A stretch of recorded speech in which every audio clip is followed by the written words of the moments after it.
You got this. We are live. Hello, everybody who is on YouTube and Twitter or watching the replay. And hello, Susan. Thank you so much for joining us for this indie author live chat. Of course. My pleasure. Fun to be here. I'm so excited because we have been acquaintances on Instagram for a long time, but we haven't gotten to chat face to face a whole lot. So this is a real treat.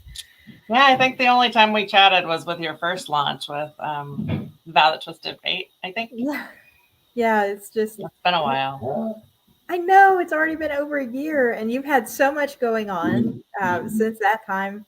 So, for those who don't know Susan is the author of the Serpentine Throne series and has also started releasing a new series, The Reign of Fire. I don't know if that's the series name, though. I haven't officially branded a series yet on that. So it's a standalone at the moment, and it works as a standalone. I'm trying to decide actually how I'm going to brand this as a series because what's going on with it. My Realm of Darkness book is actually in the same world, kind of. But like Reign of Fire portals into Fairy, and this portals into a world called the Penumbra, which is the dark world. So I don't know. I'm not sure what to do with branding because they are very different feels. Reign of Fire is a kind of lighthearted, snarky character murder mystery, and this is a dark witch romance tortured hero type book. So I think I'm going to end up with more of a multiverse in this rather than a strict series.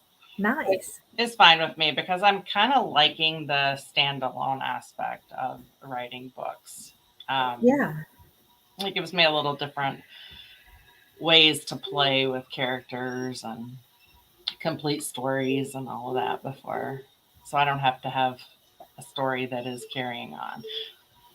Yeah, I love a good connected series of standalones because it's like no major cliffhangers, everything's resolved, but then they're all still sort of connected by universe. It's nice. Yeah, I'm still I still can't get it out of me to leave a little bit of a hook for the next books or whatever. I've gotten a lot of I want the next in series feedback. So Yeah. It's plotting. It's being plotted at the moment. Too many stories and not enough stories at the same time. It's like so much going on, and then people also going, we want more. Last year was so busy between Serpentine Throne. I mean, you put out 6 books in that series, right? I did, and then I put out the well, that was in 2021. I put out the 6 books, and then I put out the omnibus in May of this year. So it's out there, ready to go, and I actually have a request to do a follow-on from one of the side characters. I've started it, but it's got a long way to go before it's probably going to see prime time. That's exciting though, because in the background, like what everybody else is seeing during 2021 with publishing the Serpentine Throne, the Realm of Darkness box set is already going on. And, I think a lot of that behind the scenes is something that readers don't get to see a lot of, which is why I was so excited to do these lives. How did you come up with the inspiration for Fight for Darkness for the set? That's a good question. The inspiration from it, I think the darkness theme was really what drove it. And I had always wanted to write something with witches. So I delved into, and given that the Realm of Darkness was intended to be fantasy romance, romantic fantasy, and paranormal romance, I wanted a strong romance plot in it. So I started with character development, and I thought who would be a good hero to match a witch that is focused on the darkness. And in the book, the magic system is really focused around God granted magic, but they have to they are channeling what's called the darkness.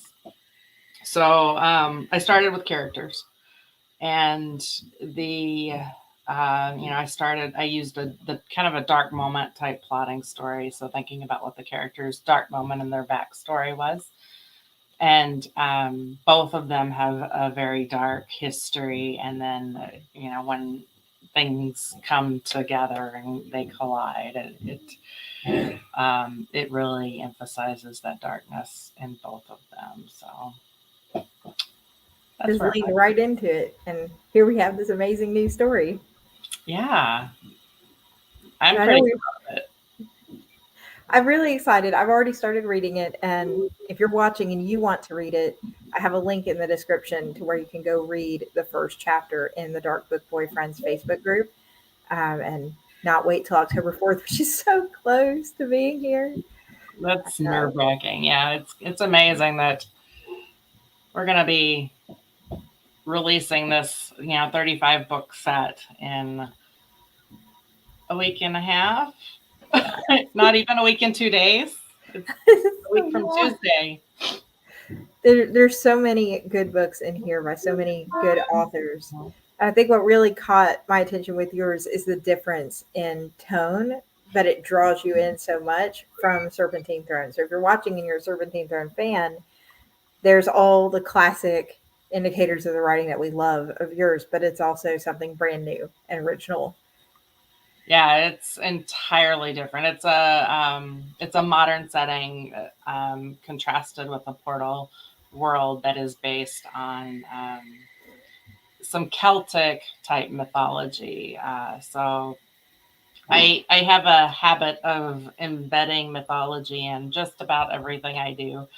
The Serpentine Throne was Japanese, and then there's some tribal African mythology in there as well. But this one is Celtic mythology, but set in the human world setting is Wisconsin. Mm-hmm. So it's very tangible, probably, and a little more accessible for people who aren't, second world readers. Mm-hmm. But then it brings you into that second world. So Reign of Fire has similar principles to that also, where it's tangible to more readers who are modern day world, but then it kind of is intended to draw you into that second fantasy world, which I adore. Yeah. I love portal fantasy. So yeah, Susan's got a good portal fantasy, and then there's another portal fantasy in the set too. And now I'm drawing a complete blank. I can see the cover. It was the one, I think it was Becky James has her portal fantasy. She's got some good stuff too. Yeah, I have the Tenants and the Tattoos on my reading list that I'm trying to get to. My ever-growing TBR. It's endless. It's endless. So we both sort of got into this set together. Both of us, I think this was our first big set like this. One of the pre-submitted questions that I actually got for you from another writer was, how did you go about finding the box set, and how do you recommend authors get into box sets? So the way I found it was I'm acquainted with a couple of authors who were in a previous set that was put on by these two publishing companies, Dragon Realm Press and Enchanted Quill Press. Alice Savenya and Astrid VJ. So I'm pretty close with them. And they were both in Enchanted Kingdoms, which was a box set of fairy tale retellings that made it hit the USA Today bestseller list at a pretty high mark. And it also was labeled, I think there was, I can't remember what the organization was, but there was an organization that it was listed as one of the best box sets of 2022. So it was a recommendation. I don't know, unless I knew the authors involved beforehand, I'm not sure that I would have jumped into it head first. But the fact that they had recommended it, I went with these. There's some other box sets out there that I've seen and I'm kind of like, yeah, I think I might steer clear of that. But over this year, I have also had some very positive collaborative experiences with a lot of authors. So it's making me probably a little more open to collaborations and that kind of stuff. So I don't know. It's hard to trust people with your creative process sometimes, though. That's true. And then with a box set, you're all sharing ratings on Goodreads or ratings on Amazon. And so, making sure that you're all sort of on the same writing level and everything's important too. But yeah, I'm the same way. Thank you, Alice. It dropped into my inbox and was like, hey, there's this box set that's coming out next year. And yeah, but I do think knowing somebody that's done a box set with the managers who are going to be publishing it is very helpful. And then I saw something that J.A. Culligan said on one of her Facebook pages this past week, just about vetting the people that you're going to work on a box set with, making sure that they're transparent and you know all the details before you get into it. I'm not going to get too technical because I know there's readers watching this live. But yeah, if you're looking to enter, I guess that's sort of my 2 cents too, is just make sure that you vet it and you know somebody, you feel comfortable going into it, because it is a lot of work, but it's worth it. It is. It's very rewarding. So I've been happy with it. And I'm going to meet, so I'm going to 20 Books this year, and I get to meet Joe, who is J.A. Armitage. So I'm super excited about that. Because I've been working so closely with her for almost a year. Well, over a year now. It started last September. So it's a great networking experience also. So I made a lot of really close author friends. There's so many good conventions. 20 Books Vegas and the Storybound Fest next spring. I'm not familiar with that one. I'll have to look it up. Oh, it's getting so big, and I'm looking at these authors and I'm like starstruck, because one thing I still haven't gotten over after all this time is you're an indie author, you're writing, you're publishing, and then you start chatting with these other authors and you're going, they're just a regular person like I am, but you still get starstruck meeting them because you're like, I love your book so much. Mm-hmm. Yeah, there's some that I'm just absolutely enthralled with. One of them who hardly ever shares anything with her authoring process that I absolutely adore, and probably could be listed as an inspiration for this book, is J.R. Ward. Because with the Black Dagger Brotherhood, I'm like, I went for that heavy tone on this, and hopefully I hit it. We'll see. So I had some other questions that were pre-submitted, and we'll go through those. And if you're watching live, feel free to drop your questions in the comments on YouTube. On Twitter, your comments don't come through in my live stream. So if you want to ask the question live, you'll have to hop on YouTube, or I can answer your questions in the comments after live and just send them over to Susan. But the first one is, well, I think you sort of answered this one already. Is there any crossover of characters from Serpentine Throne into your Realm of Darkness book? No, not at all. Those are entirely different worlds. Yes. How much spice is there going to be in this one? This one's a 4 out of 5 chili peppers. Woo! I actually had a graphic like ding, ding, ding, ding. Yes, no kidding. I've had a few readers with Rain of Fire going, couldn't it have been more spicy? And I'm like, well, I wanted it to be a kind of clean PG-13 type book. But so yes, that's my light side of the world, and this is the dark mexy side. This is a really good question. So you won an award for an LGBTQ representation in your fiction. Is your Realm of Darkness book an LGBTQ romance? No, not yet. Book 3 after that, which has a character in it in this series, in this first one, will be a sapphic romance. Yes. I love how diverse your books are, because you never know who you're going to get in the book, who you're going to follow in the book. It's really exciting. Yeah, my Reign of Fire book has a non-binary character named Harley, and they have a book in the works as well. Oh wow! So, Yay! and they are absolutely my favorite character in Reign of Fire. My cat's over here like, what are you doing? You have any pets, Susan? I have 4 Bernese Mountain Dogs and a mini dachshund. Oh, very lively house. It is. It is. Speaking of pets, do you have any pet animals in this book? We've gotten out a lot of lives this time. So the familiars for the witches are mini dragons in this. I love that, like the play on instead of cats, we've got dragons. Yep, that's their familiars, but they also are instrumental in the magic use as well. So there's a little bit of a twist on that too. It looks like there's a boxer on your cover photo. Is this book about boxing? He is an MMA fighter. Nice pickup on details. I don't know who that was, but very nice pickup on details. Yeah, if you haven't seen the cover of it, it's in the thumbnail if you're watching on YouTube.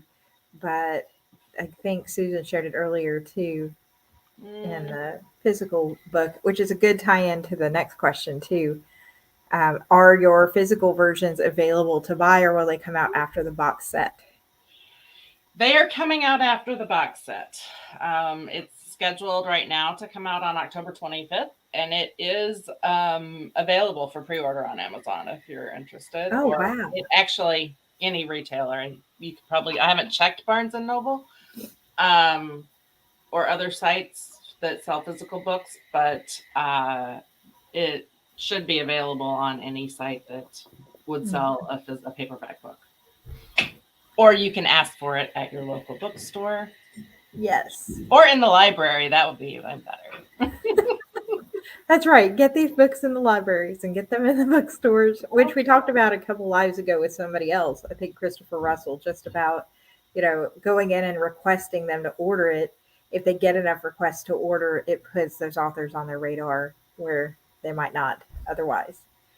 But yeah, it's a beautiful book. But if you want to read it before October 25th, you're going to have to get the box set. But it's only $1 for all the books. And they're all full-length novels. These are not like a collection of short stories. Not that there's anything wrong with short stories, but I don't think I've ever been a part of something this big. It's massive. And I've never seen a better deal for, 35 books for $1. And they're so diverse. There's so many different different flavors. So there's high fantasy, there's portal fantasy, there's more contemporary fantasy, a lot of I don't know, there's lots of creatures, everything from selkies to vampires to witches and dragons and angels. There's so much variety. It's just amazing. I'm on very Steam honored. too, you've got your 4s. I know there's a couple of 5s in the set where it's like, woo! And then there's, sweeter, cleaner romances too. So if you're like, I'm not a 4 or 5 person, that's okay. There's books with cleaner. It's just been amazing. And with that being said, sort of focusing on how you got into writing in general, you've debuted 6 of the novels in 2021.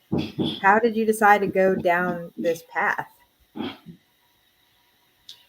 That's a really good question. So it started with a story, probably like most people, one story that just would not leave me alone. It kept begging to be told. It's not probably, I still like it, but it's probably not my favorite anymore. And just because my writing was so junior at the time or novice, but it's got, from the people that have read it's gotten really good reviews. My one regret with it is it wasn't it was intended to be a series of novellas, and it wasn't. I never finished it. So that's kind of on my list of things to go back to. One day. Yeah, one day, I want to probably revise the first three quite significantly, and then finish it.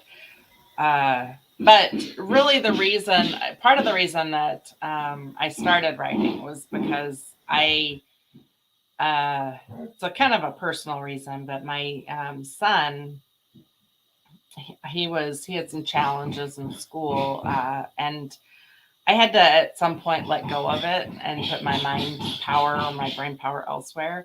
So I focused on that instead of trying to micromanage his school and let him, kind of had to be the step back and let your son be who he is. So it was a mechanism for me to cope with that situation.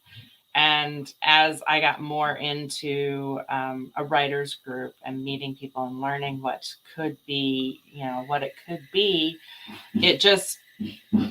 I was just enthralled and fascinated. And there's so much energy in this space. I enjoyed editing or critiquing enough that I went and got my certification for editing, for professional editing through the University of Chicago.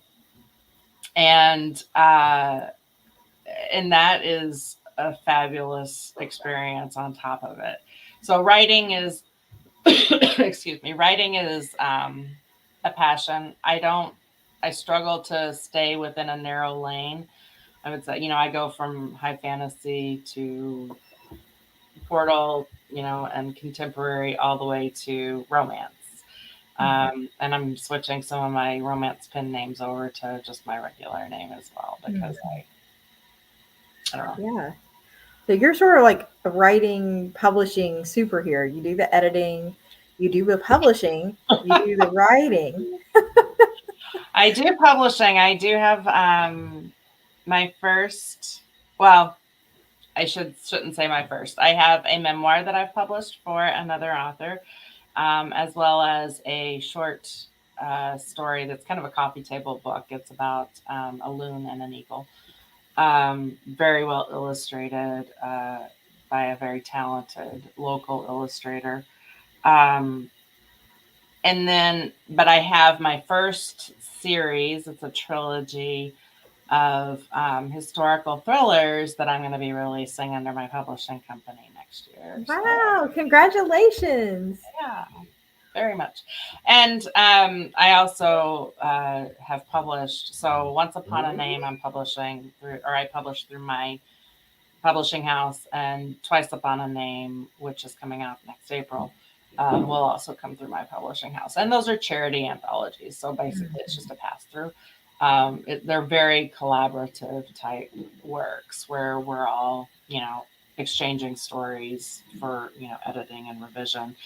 That's all clean YA fantasy. A lot of them are super uplifting type stories. Some of them are very quirky, and we called it Tales of the Strange and Unusual, but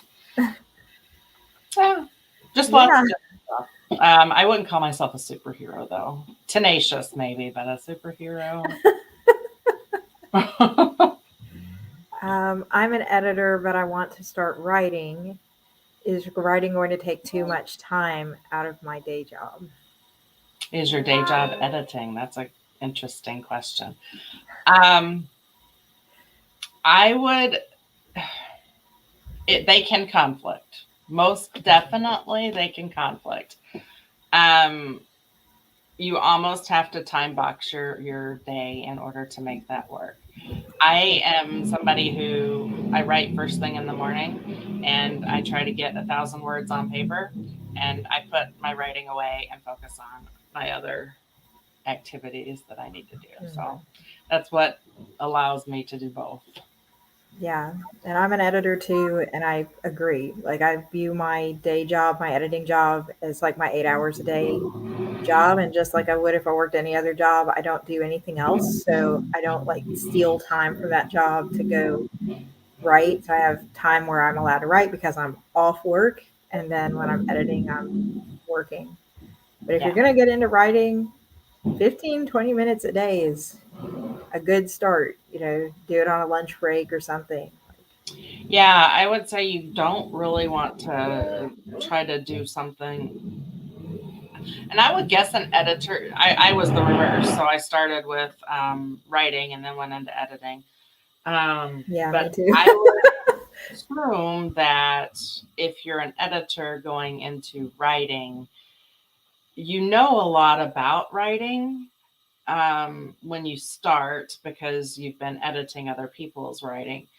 So it might be, you might be tempted to dive in deeper earlier and try to push yourself to write more. And I would honestly recommend against that. Just Mm, just try to get enough, quality words on paper and then put it aside and do a little bit tomorrow. yep. Are you still giving out ARC copies of Fight for Darkness?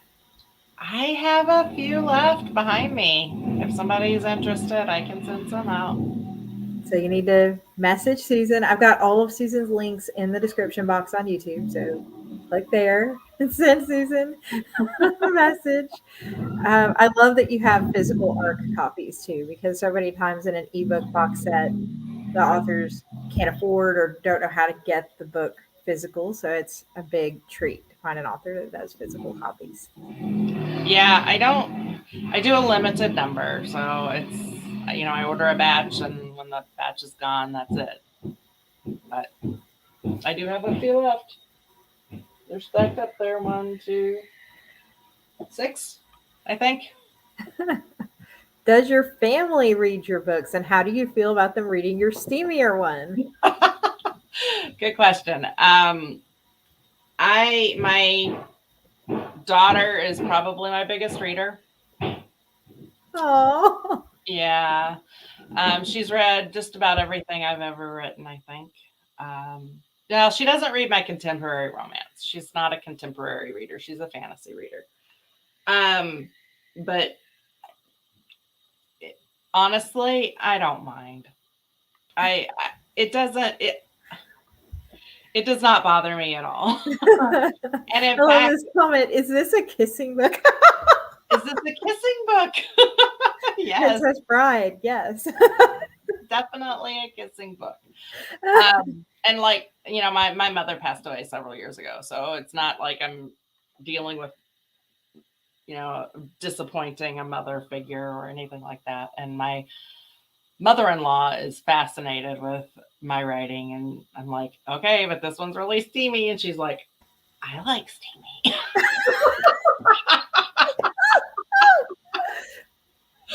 That's So amazing.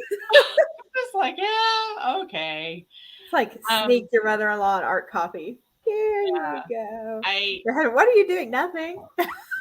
but people who have read my other books, or who have like found me through Once Upon a Name, for example, I'm very open with it that this is not going to be a clean romance. So if you don't like that topic, you might not want to pick it up. But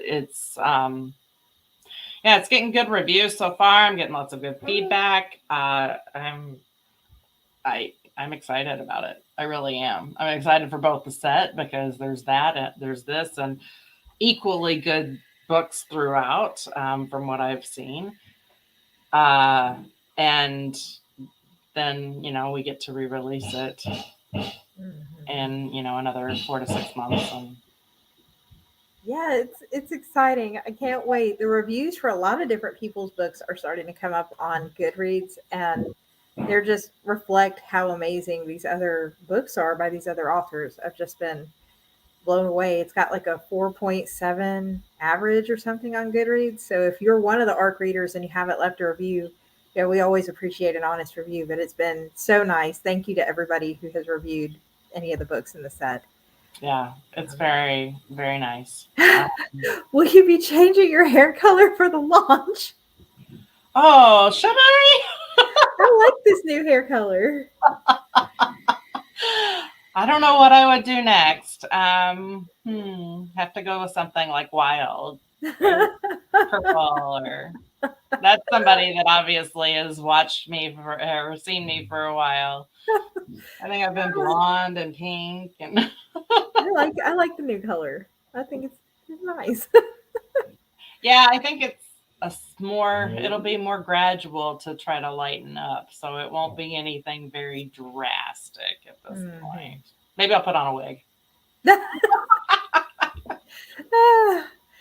So Funny. we've got the pizza party coming up too. Yeah, it is scheduled on my Facebook page at the moment, but I think we might move the time to later in the day because we've had some conflicts fairly early on a Sunday, which I believe is fairly understandable with people who attend church or have family dinners, midday on Sunday. It's a real big family day. So I think we're looking at moving it either into the evening or perhaps even to Monday. But that should be a lot of fun because it's just kind of us to celebrate and decompress.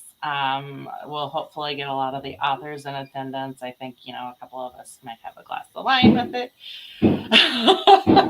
Yes, Realm of Darkness launch pizza party is what we're talking about. If you're not on the Dark Book Boyfriends group or you don't know what's coming, definitely hop on over to Facebook to get in the know because there's going to be so much stuff going on the week we release, and we're super excited. Like I saw today that they're working on some special things that are supposed to be posted starting next Friday, and I was like, ooh. Yeah, and we still have the book box thing going on where a lot of the authors have donated their own books, and I have one of them here. I'm having the rest of the boxes sent to oh, how pretty. Isn't it gorgeous? Yeah. Sent to Jamie, who will actually be mailing it out. But I thought there was some other writing. Oh, I know where. There we go. Wow. So this is really cool. I don't think I'm not gonna send this one out just because it's so cool. Can you? That is gorgeous. Oh, isn't that cool? Whoa. So that was lots of, I don't know. This is just fun, and so we paid for the boxes. But how you win one of these is if you purchase a copy on Apple, I think. Is this one Apple? I can't remember. I don't remember. I have to look. And submit your pre-order, a screenshot of your pre-order. Then do you have that link in your chat? I have the pre-order link. Yeah. So not the pre-order, but the one where you can sign up to. I don't think I have it in there, but I can add it. Okay. So add and post. Because we've got lots of there's like stickers in it. I think there's candles in some of them. It will be distributed, but we've got tons of books included, so that have already been sent in to be distributed, paperback books. So opportunity to win one of, I think, 3 book boxes, and then we'll see what else we've got. There's going to be tons and tons of giveaways, and some are already going. Like I know I've sent an email out to my list. If you're not subscribed, you can subscribe and I'll give you a free book, but I'll also keep you in the loop about all this Realm of Darkness stuff. And the same thing for Susan too. About how there's a drink companion that you can claim. Sorry. I've been really bad about newsletters the last 2 weeks. I have to get one out that covers like all my stuff for 2 weeks. Yeah, so. That's all right. I look forward to your newsletters personally. But yeah, there's a drink companion out if you order on Apple Books. There's something else that we've got going for Barnes & Noble Books. There's an overall giveaway on the Dark Book Boyfriends page. I mean, it's just so much stuff. So, yeah, there's a lot. Yes, come party with us. But thank you so much, Susan, for joining and just chatting with us about your book and your hair and the cool giveaways and swag. This was a lot of fun. Yeah, absolutely. Anytime. All right. Well, take care, everybody. Feel free to drop any comments you have and give Susan a follow because her works are amazing. Thank you. Thanks, Bye. Catherine.